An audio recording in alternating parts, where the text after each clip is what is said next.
Hard not to enjoy the rain-free weather we've been Absolutely. having. Beautiful out there today, but drought conditions taking a toll on some rivers and streams. That's right, and the state has had to stock different rivers with fish because some are just too low.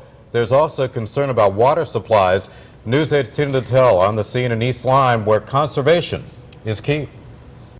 Take a look at some of the rivers and brooks around the state and you can see the riverbed very clearly, just inches from the surface of the water. That's because the levels are low at a time when they're usually a lot higher. This is the Patagonia River, which feeds East Lyme's water supply. Well 6 is off because the level is below where it should be. That takes into account the higher level required between February and May to accommodate trout and other fish in the river.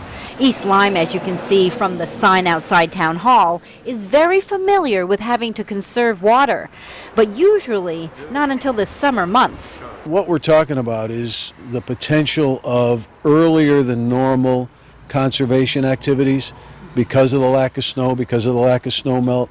Even the abundance of water from last winter isn't keeping the levels up enough. What we're hearing is that what levels people are seeing, generally in reservoirs, ponds, they're visibly seeing changes in the water table. They're seeing it drop. They're able to walk further in than they have in the past. Patrick McCormick says he has gotten word from the state's drought advisory work group, which right now is expressing only moderate concern about water levels, but keeping an eye on them. Those who have private wells also keep him informed. Generally, we get the call that I think I need to drill a new well because my well has gone dry. This weekend's rain will certainly be a welcome sight for those keeping a watchful eye on these water levels, but they do hope there's a lot more where that comes from. On the scene in East Lyme, Tina Detel, News 8.